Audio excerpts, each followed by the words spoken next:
Hello, everyone, and welcome to For the Girls with Becca Moore. I'm Becca Moore. I'm so excited to be here for another week, another episode. If you are watching on YouTube, please subscribe. And today is June 30th, the last day of Pride.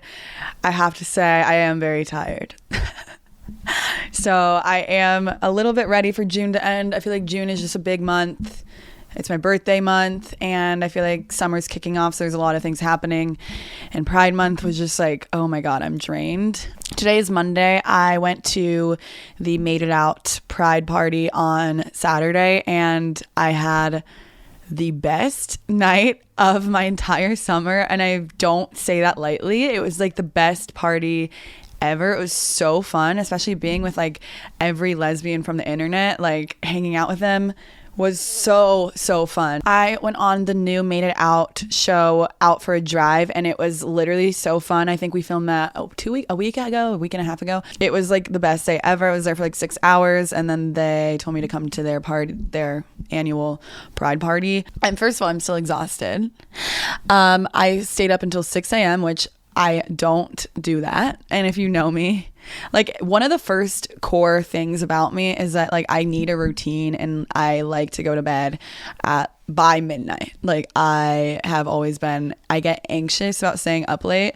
So the fact that I stayed up until 6 a.m. is just not very normal for me, but it was so fun. I didn't even have anxiety yesterday. I slept all day, but it was just like one of those parties that's like, I'm gonna keep telling stories from that party for like ever. So awesome to get to hang out with everyone. I ran into Cami and Taryn, which was super fun. And yeah, I just got to meet and hang out with so many lesbians from the internet. I think I've been having such a better Pride this year than last year, just because I feel, well, this is my first Pride being like out publicly. I think last summer I still hadn't come out yet until July, I think. So this has just been such a fun month for me.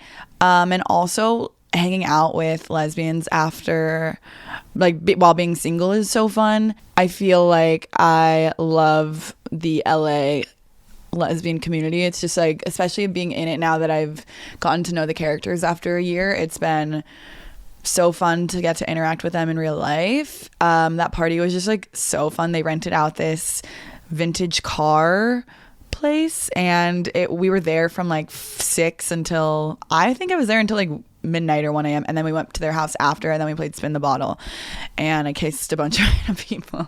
But it was just like one of those parties that felt like a high school party, where it's like a high school reunion party where you're seeing everyone you know, and like everywhere I turned I knew someone, and we were just playing so many drinking games, and we played beer pong, and we danced and had the best night. It was just like that is what summer's all about. I'm not mad at myself for staying up till 6 a.m., but I am feeling it a little bit. I am like, oh my God, I'm like drained. I wanted to do an episode today on red flags, just in general. I feel like every week, it's crazy how every single week I have a new update on my life. Like, I can't believe I haven't run out of content yet, and I've been doing this podcast for over a year. It's just like things always are happening in my life. I wore red because I wanted to do red flag episode, and my phone case is red as well.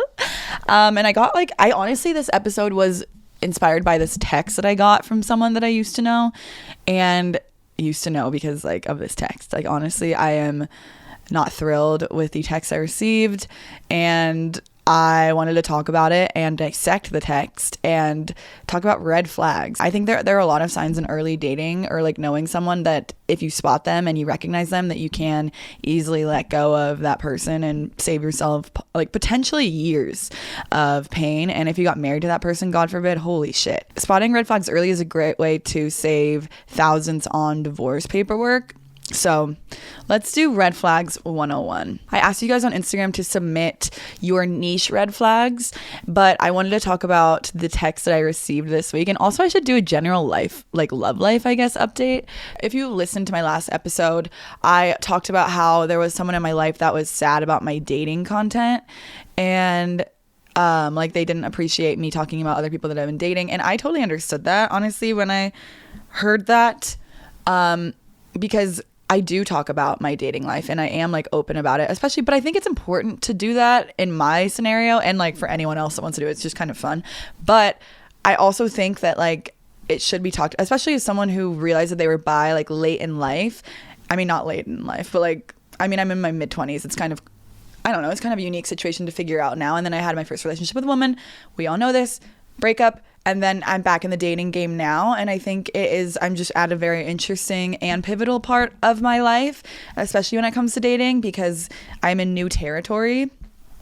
And like, it's not even like I can go back to quote unquote normal, because there is no normal to go back to, because I am dating women for the first time, because the first date I went on with a woman, I dated her. So now I'm going on first dates with women and men. And I've realized that even going on dates with men, it's different now. Like there is no going back for me, because I'm different now, and it's good to be different now. Like I am bi, and that is something that I'm not going to erase or take away from me. And I'm proud. I have pride. So yeah, I've definitely turned a corner in dating. I think in the beginning of the breakup, I was like apprehensive about dating anyone, because I was like, oh my God, who can I date? Like, who's going to understand like being bi? By the way, so most people in this world are bi to at least some degree, and like they just don't know it. So like I'm not in that unique of a situation, but I do think like it's just like fun to talk about and important to talk about. But yeah, I still have that like irrational fear that I'm not going to be accepted by people I date. And you know, I've had to come out on a couple two dates with men, and one was received very well, and then one was received like the person was like a little bit like taken aback. So yeah, that has been different in dating men. And then when I'm dating girls, I've talked about this in my last episode, but yeah, like when I'm dating girls, I like kind of, well, maybe that's just how I feel in the moment when I'm with a girl, and I kind of forget about the other gender. Honestly, like when I'm on a date with whoever I'm on a date with, I'm not thinking about anyone else. When I'm on a date with someone, I'm not thinking like, oh my God, I'm so attracted to everyone in this restaurant, and like I'm so attracted to like being bi. I think like being bi just like sounds scary to people that maybe aren't bi or have never dated anyone that's bi. And I think I'm hyper aware of that in dating scenarios, so I try to make the other person so comfortable. But really, like it's just the same as dating anyone. Like when you're on a date with someone, you're not thinking about anyone else. Like you're not thinking about any other crushes you have. You're not thinking about the fact that you're also attracted to the opposite gender. You're just kind of on a date with them. And I think I was like trying to make the person like hyper comfortable with it, and like, but really I think maybe that is sometimes just how I'm feeling in the moment. Like when I am on a date with a girl, I'm not thinking about men at all. So I do feel like I'm a lesbian when I'm on a date with a woman, because I'm just like excited to be on a date with a woman. I don't know. But I was talking about that in my last episode. And yeah, I'm kind of turning a corner on that. I'm trying to be more conscious of that and just let myself be free. And like, I don't have to like make anyone else comfortable with my sexuality or anything about myself ever, because I'm just me. And that is something that I've been working on. But yeah, I wanted to talk about this text that I got from someone. Okay, I also have been making content about being a problem, right? And I think we all know that. And when I say I'm being a problem, mostly I'm just like having boundaries and being selfish this summer, and like having fun and focus on myself, and like not getting a girlfriend or boyfriend. And I've been having like such a fun summer, and I'm kind of just like in my zone right now, and I'm not thinking about relationships. And yeah, I'm kind of just like thinking about myself. I kissed someone in the spring though, okay? And logistically we couldn't date, and because we live in different places, and they were my friend before this. We kissed, and then, you know, like we kind of just like stopped texting as much, and I just assumed it was because like, you know, we're not dating, but we had like a fun time, and I cared about that person, and you know, we kissed or whatever. So like, I don't know. But then I like found out that they didn't like my dating content, or when I was talking about dating other people, which I understand because I do make dating content, and I talk about like my prom summer and like I'm having fun and all of this stuff. But then I randomly got a text from this person, and I need to dissect it. And I'm sorry to this person. They don't want to use this content, but I don't think people know who they are, so I think it's fine. This person and I have like the same sense of humor. So like, this is going to sound like a jarring text, but it's honestly like, this is just kind of how we used to text each other. This person said, "Do you want to date now?" Which sounds like a jarring text, but again, we have the same sense of humor. Like I think that's like funny. And then I said, referring to why haven't I heard from this person in like a couple months, I said, did you have a girlfriend or something and break up today? Why am I like hearing from you? And this person said, no, you were just irritating me. And I said, what specifically? And then this person said to me, probably the part where I said I liked you, and then you went on an insufferable digital footprint speed run. I don't like that text. So let's talk about this text, okay? First of all, the reason I wanted to talk about this on my podcast today is because I think that, you know, if I was 22, that text would be received very differently. But now that I'm, you know, now that my prefrontal cortex is formed, I have awareness that I am not going to be talked to that way. So first of all, the word insufferable, I understand if this person was trying to be funny, but for me, it's like, it's not funny. I'm not going to just like accept that language. First of all, I don't really know specifically what this person is referring to. It's probably the problem summer, and it's probably like, oh, I'm going on dates or I have crushes on people. I've made TikToks talking about my crushes and stuff.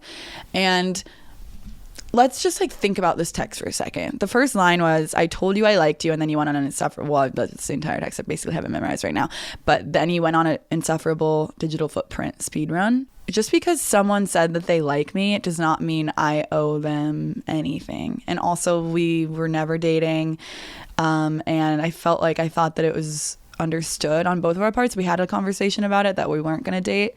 So I don't really understand what the relevance of this person telling me that they like me is in this scenario, because that doesn't mean that I am going to automatically be loyal to you or date you when we specifically had a conversation that we weren't going to date. I also don't like how condescending a message like that is.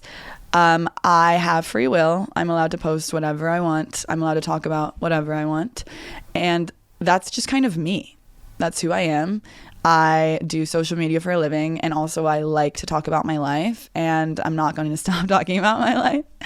So I'm not going to bend over backwards to shift my content to anyone, especially if we're not dating, and especially if all they did was say that they like me. That doesn't mean that I'm not ever going to like anyone else. And specifically, the word insufferable is not a nice thing to say to anyone. And when I was 22, the reason I think I bring up that age, maybe it was 21, but this is like a throwback anecdote, but I just want to compare where I was when I was like in my early 20s versus now.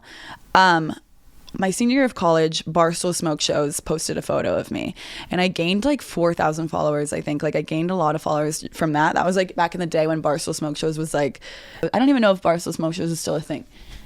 They posted a photo of me. I gained a lot of followers, a lot of them being like minor league athletes, which is so random. But there was this one specific hockey guy who DM'd me, and we were DMing back and forth, and this person lived in California. They were a hockey player. They got to travel for work. I lived in the middle of nowhere, Ohio, going to college in the middle of nowhere, Ohio. And my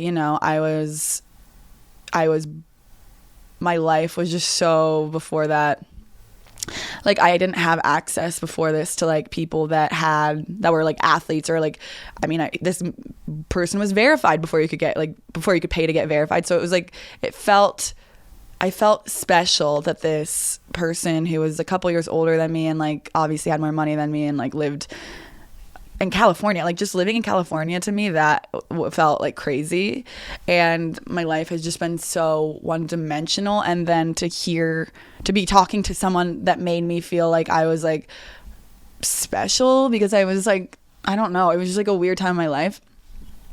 So for some reason, I felt like this person had a cooler life than me, and they like had the right, I don't know, they had been through more life experiences than me. And we were texting, and then COVID, like, then this person he flew me out to California, and then we like were seeing each other. But then this was like literally in March of 2020. So then when I got home, the borders to Canada closed, so we had to break up. Like, we weren't going to be able to see each other because Canadians couldn't get into the US anymore and he had to go back to Canada. But we kept like FaceTiming and texting for like months kind of after that. And then I started blowing up on TikTok while me and him were like in communication, and I was bartending, and I ended up moving out to Nashville to work for Total Frat Move. And they wanted me to have a podcast with my roommate, another girl that worked at Total Frat Move. And I would tell him about this, like wanting him to think it was cool. And one day he like, and I think he thought it was cool kind of, but he would make little tiny condescending comments towards me. But again, I didn't really have the radar that I do now. So I didn't pick up on the fact that he was being condescending. One day he FaceTimes me and I'm with Alyssa, and I wanted Alyssa to like meet this man over FaceTime because I still had a crush on him for a while. I still thought his life was cool, and I liked the way he was like a funny texter.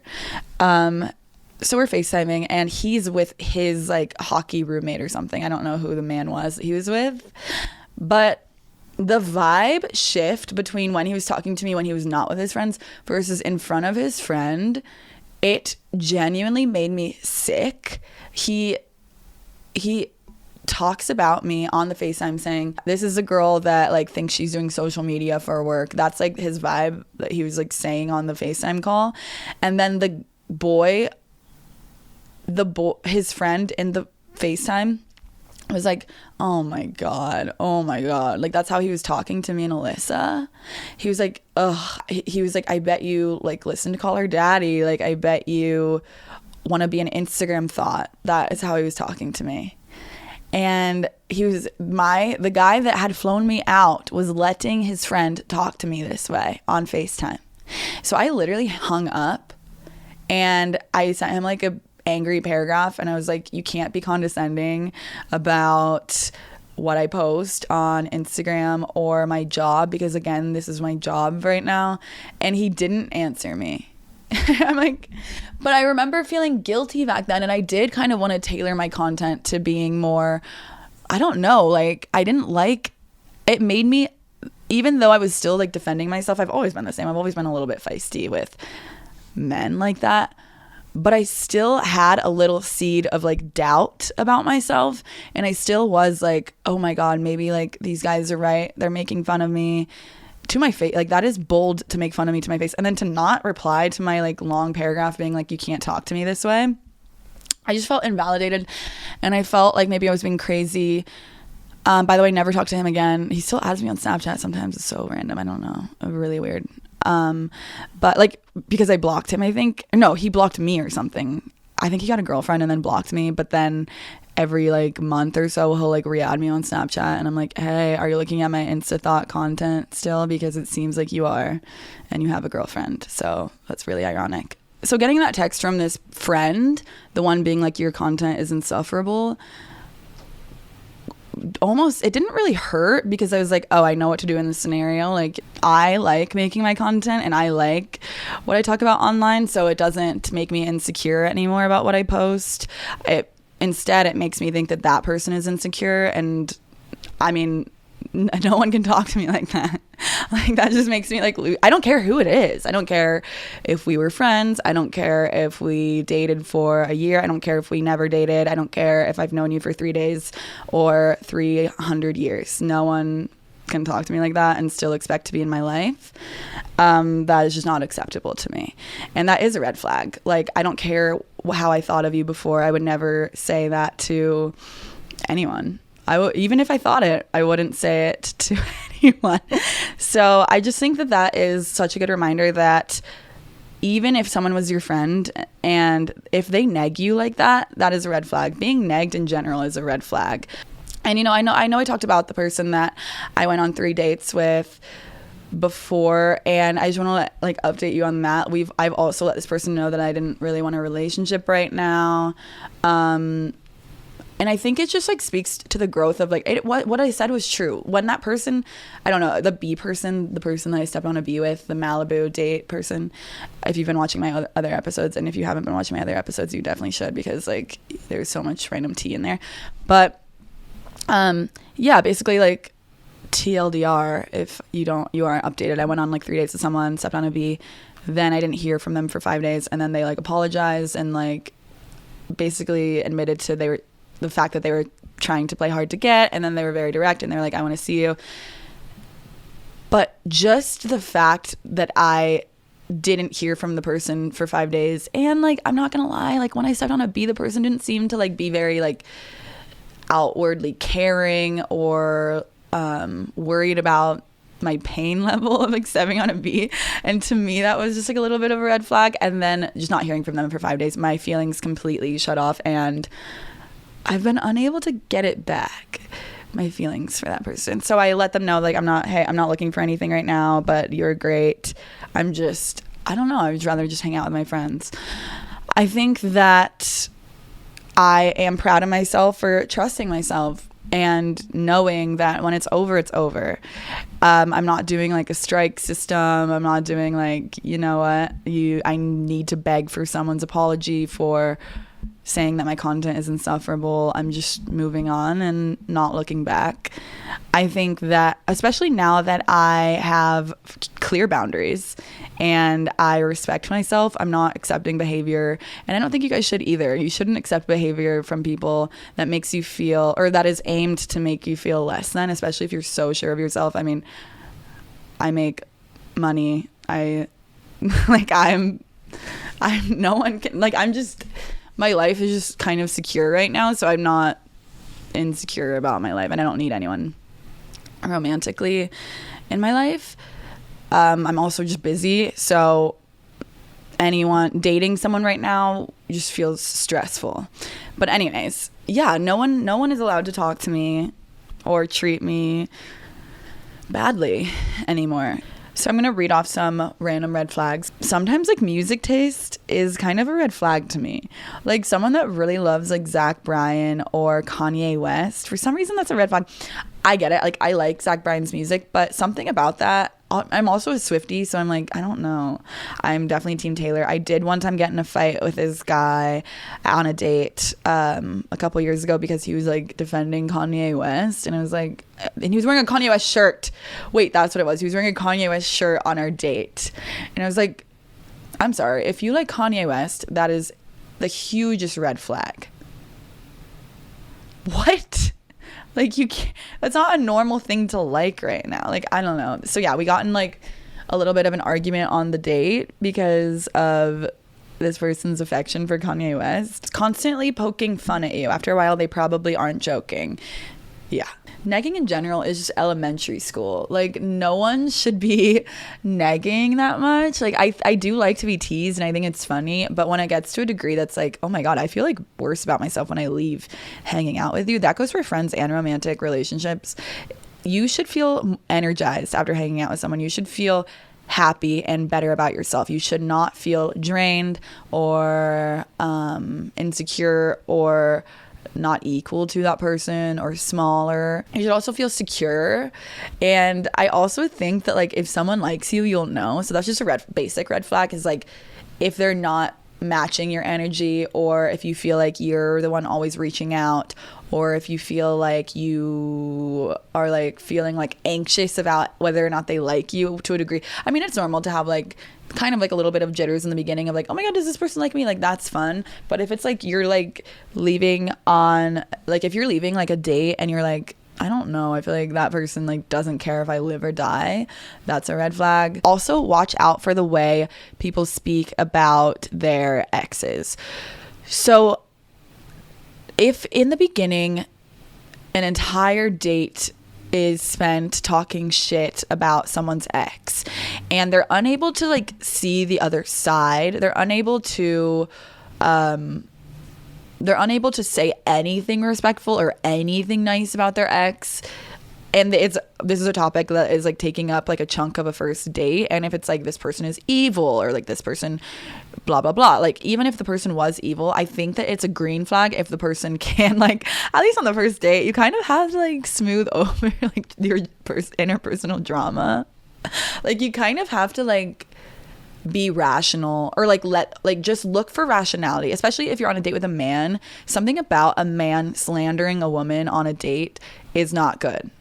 And It will never land with me. Anytime I have dated men and they're just like talking shit about an ex, oh my God, no. Or if they're making themselves seem super victim-y, I'm like, okay, first of all, I don't believe any man is a victim. I never have and I never will. Well, I don't know if that should be clipped. Okay, no, men can be victims. I'm just saying that is a severe case. I'm just like, I think that like looking for wisdom or like growth, I think that's what I'm like trying to get at. Like if you're on a date with someone, men can be victims, by the way. I need to go back. I'm like worried about how that will be taken out of context. Men can be victims of DV and, verbal abuse. I think that there are cases of mental illness in women. I'm just saying. I think in general, if it's like, oh, she left me and like blah blah blah, it's like, well, what did you do to cause her to leave? If it's like basic level talking shit. Okay. Anyway, I think just looking for growth on a first date is good. Also, I went on a first date with someone who said like, all of my exes cheated on me, or like, and then they were like, I'm not kidding. Like, I feel like people throw around rude to wait staff a lot. And like, usually I don't really experience that. Like, that is like the only time I've had this actually happen was one time I went on a date with this Italian man, and I didn't think this was real. This is like 2 or 3. Must have been 2 years ago. I went on a date with this Italian guy. It was the guy that I went on 3 random dates with, because the first 2 he gave me mushrooms. So like I thought like I loved him, and then on the 3rd date was actually Valentine's Day, and he didn't bring the mushrooms, and I realized I did not like this man at all. He sucked. Honestly, he was evil to the waitstaff, and I don't know if I didn't notice the first 2 times, but it was Valentine's Day, and he like last minute like pulled some strings and got a reservation at this really fancy restaurant, and we were there like late at night, and they were trying to close up, and he was like, excuse me, you're not going to close. And then he just like starts bragging about all the money that he had, and he was like tipping people left and right, but in a condescending way. Like, it wasn't like nice tips. It was like, you're gonna stay open and I'm gonna give you so much money that you're gonna stay open because she wants to stay here. And he was almost like blaming it on me. And I was like, okay, first of all, I was a server for years. Like, I've been a server for like years and years of my life. Since I was 16, I've been working in food service. I was then a bartender. I was working in food service from 16 up until I was like 22 or 23 even. So that's 7 years of my life that I've been working in food service, and I know customers, and I know how it feels to feel trapped or talked down to, and it's not good. I think working in the service industry really teaches you a lot about life, and also just shows you who's a good person and who's not, and who's rational and who's not. And you also kind of just learn how to hold your ground. So when someone that is clearly privileged and clearly like bragging about their money to these wait staff who make $2 an hour and they're depending on our tips, when you're throwing around your tips like that, it's so incredibly rude, especially as someone who was a server for so many years. It doesn't make me feel good for you to be like threatening my tip in order for me to like break a rule for you. So that when he was doing that, I was like, I literally hate you so much, because I know how it feels, and it's embarrassing. If you were a server and someone's like threatening you with money and being like, do you want your tip or do you not want your tip, to stay open later, fuck you. Because it's like, first of all, I want to go home. I need this money because I have to pay my bills, but I don't like the way you're talking to me. And also, you're talking to me like I am below you. And now I'm on a date with a guy who is using this behavior in front of me to like show off. It's not showing off to me. It's disgusting, because I'm like, when I'm looking at the server, I'm like wanting to say, I don't know this man at all. I was on mushrooms my last 2 dates with him. This is my 3rd day. I don't even know him. I know it's Valentine's Day. It looks like we're a couple. I don't like him at all. He was also mean to the parking attendant. And he also did the threatening the tip thing, because like, oh, a valet rule, like a weird valet rule, like he wanted the guy to break. And I'm like, clearly you grew up so privileged that your dad probably did this in front of you, and you probably think that it's okay, but it's not okay to me. Like, holding money over people's heads is so incredibly like condescending and evil. And I never saw that man again, ever, of course. I don't know. And I say I get the ick easily, but I think it's more just like I see red flags early on. With men, I guess I was able to do that. So I don't know. yeah, like I don't have a high tolerance anymore, especially with men, to like treat me any or like do bad behavior or behave badly. I have zero, honestly, tolerance for that. Now that my prefrontal cortex is formed.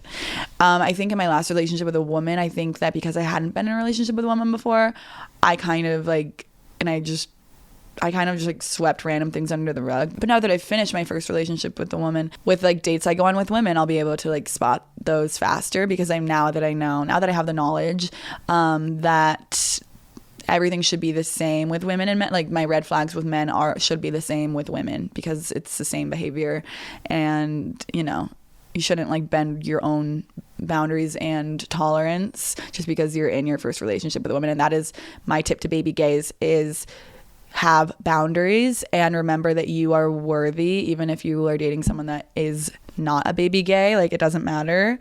You still have value and you still matter and you still belong in whatever room you're in. You shouldn't feel small or like you don't know how relationships work. I think that is like a mindset that I had a lot in that relationship was like, oh, I must just not know what's normal and what's not normal because I hadn't had the experience before and I didn't have the knowledge that I have now. But I think in general, it's listening to your gut. I think there are like some basic red flags that can be applied to everything. It's like if you feel like someone is showing off a little bit too much, where it's like a little bit suspicious. Like for me, that was like the money thing with being rude to the waitstaff and like threatening them with money. That doesn't feel like impressive to me, or that can be like an umbrella concept if just being too show-offy or braggy or name droppy or cloudy or money focused or like condescending. I think that is a huge red flag. So like being too show-offy, being argumentative, mansplaining, that's another pillar of red flag that can happen. Like a lot of men or people with male energy have this like tendency to make maybe someone with more of a feminine energy to feel like they don't know as much, or things have to be explained to them, or they're just like smaller and they need to be protected to a degree that's like, okay, I'm not like stupid. And I think that it would make you more comfortable if I pretended to be stupid. And I've fallen into that dynamic in relationships before. And argumentative in the sense of like, when I went on that date with that Kanye West person, like the person wearing the Kanye West shirt, I was like, you are arguing with me on whether or not Kanye West is, I just don't even want to get into it. It made me so mad. Or like arguing about politics on the first date. I'm like, okay, just pretend to agree with me on whatever I'm saying. Like if you're being argumentative and like you're not willing to have an open discussion about things, that is a huge red flag to me. But yeah, then the love bombing thing, that is also another pillar of red flag. So if everything feels hot and heavy and like I'm getting swept away, or like, someone's promising me a future already and like they're saying, wow, I've been looking my whole life for like someone like you. Even if they're having that feeling, they shouldn't be like expressing that to you, because usually that's used in it's like a manipulation tactic of like, oh my God, you are perfect and you're on a pedestal, and then you feel like you're an angel, and then maybe if they have like a mental illness, then one day you become the devil and if you do anything wrong, because like their idea of you as an angel is shattered, because that's not a sane idea of a person to have. So if you feel like someone's putting you on a pedestal and then taking you off immediately because you've done one thing wrong, quote unquote wrong, that is not a normal relationship dynamic to have, and get out, because that's not normal. Like people's views of you should not be in black and white. It should be gray, because everyone's gray. Everyone is good and everyone is bad. No one is all good. No one is all bad. So that kind of falls into like the love bombing thing. I think love bombing, there are a lot of people out there that have mental illnesses, and I want to like express that, because I think that, obviously there is like a narcissism spectrum, and even if someone can't be diagnosed as a narcissist, because first of all, narcissists don't go to the doctor and say, I think I might be a narcissist. They're not telling the truth, especially to therapists. If they're in therapy, they are learning how to manipulate people even more. So it's like even worse if they're in therapy, honestly. I don't know. But, I think if you are feeling like you were love bombed and then all of a sudden like you feel like the person discarded you and you feel confused. I think you might want to look, even if someone's not, I think the word narcissist gets thrown around a lot, but I do think that there is a spectrum of narcissism, and I think that like if it applies to your situation, look into it, because everyone's on the narcissistic spectrum.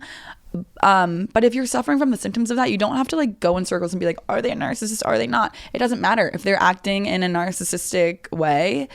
Just read some books on it and you will find healing in understanding that what happened if you were love bombed is not normal, and you are going to be okay, and that person doesn't have the capacity to give you a healthy relationship dynamic, and you shouldn't bend over backwards for someone acting in an unhealthy way to treat you kindly or well, because they don't have the capability to, because narcissistic people hate themselves more than they'll ever hate you at the end of the day, and it's best to just get out of situations like that. I don't know, just like look into that if you feel like discarded and like confused. I think that'll bring you healing. Another red flag is like someone being like a fuckboy, and fuckboys can be girls too. It's just like someone that like makes you feel like you're not good enough, or like that they want to hook up with a bunch of other people, and like you feel small and like you feel like crazy for even wanting more with that person anyway.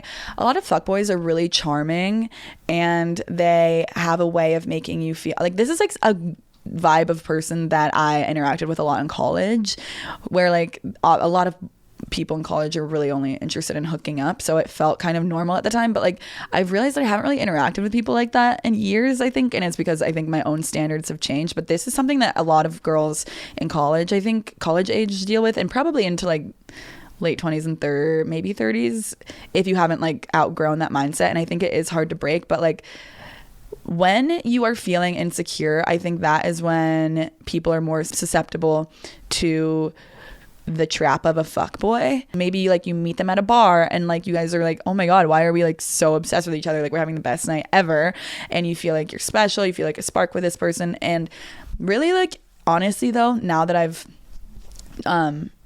like learned a lot more about relationships, I've realized that sparks are often, it's just anxiety. Sparks don't mean anything. Sparks are anxiety. Sparks mean for some reason I'm anxious about this person and how they think of me. And just remember that sparks, if you're feeling sparks with someone like that are like that's a red flag. It shouldn't feel like hot and heavy like all the time. Like it should feel, honestly, I think the most healthy relationship dynamics are slow burns, but I digress, whatever.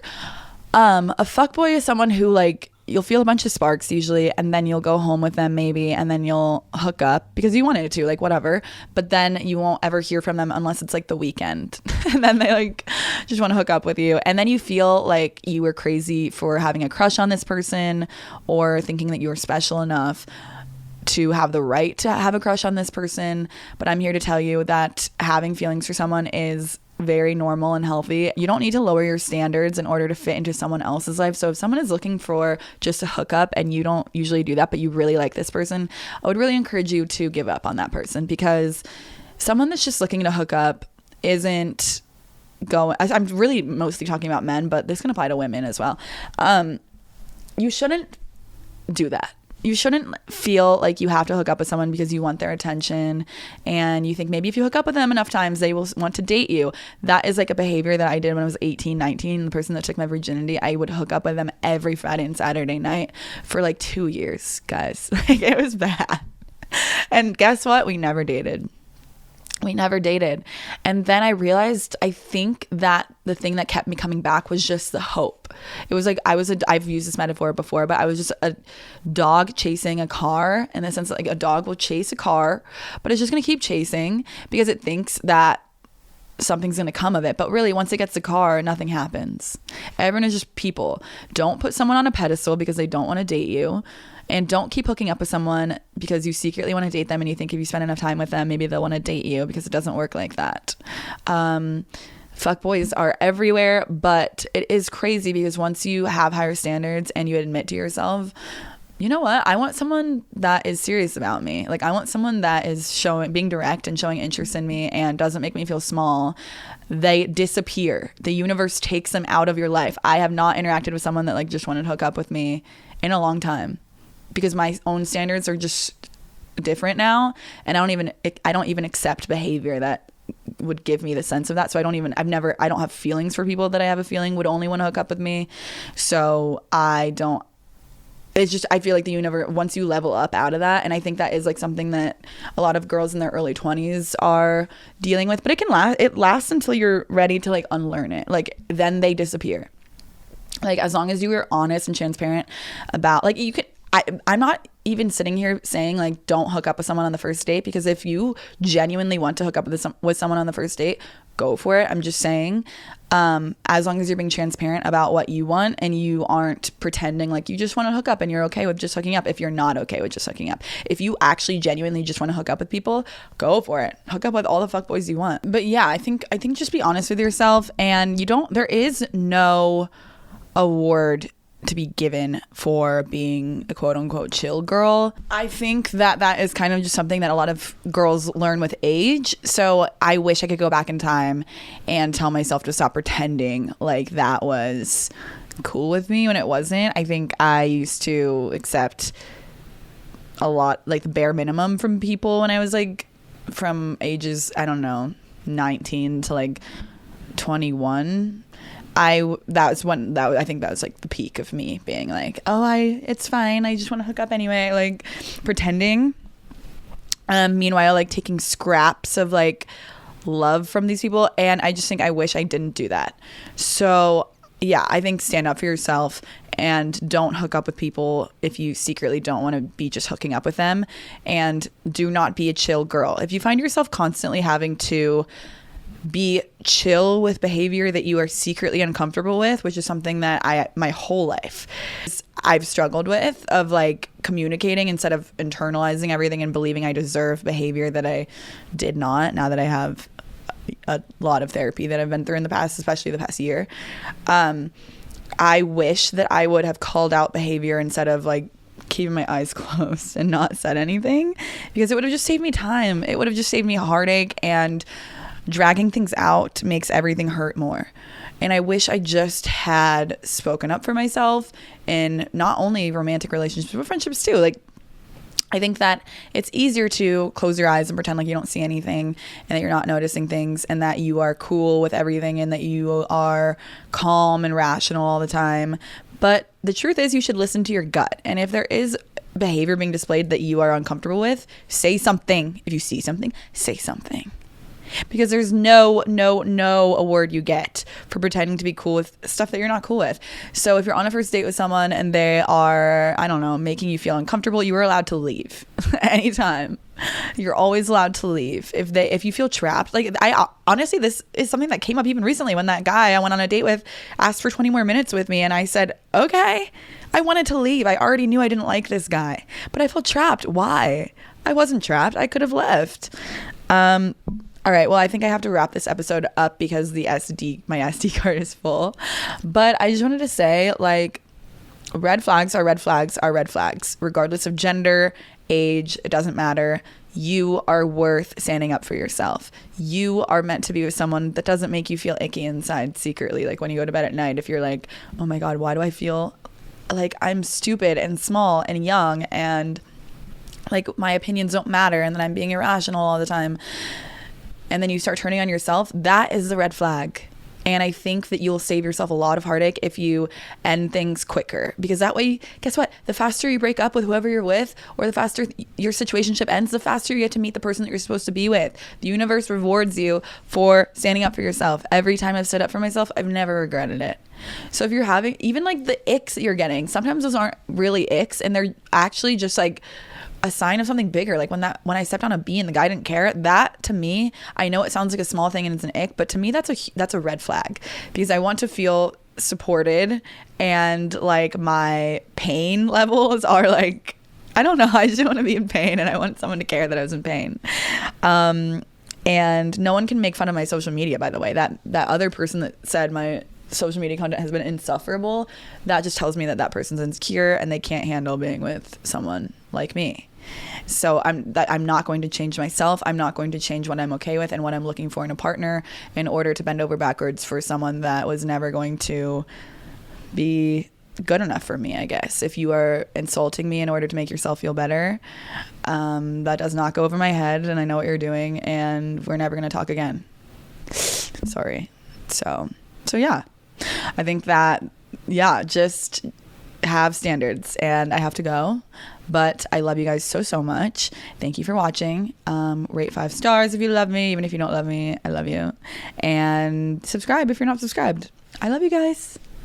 Goodbye.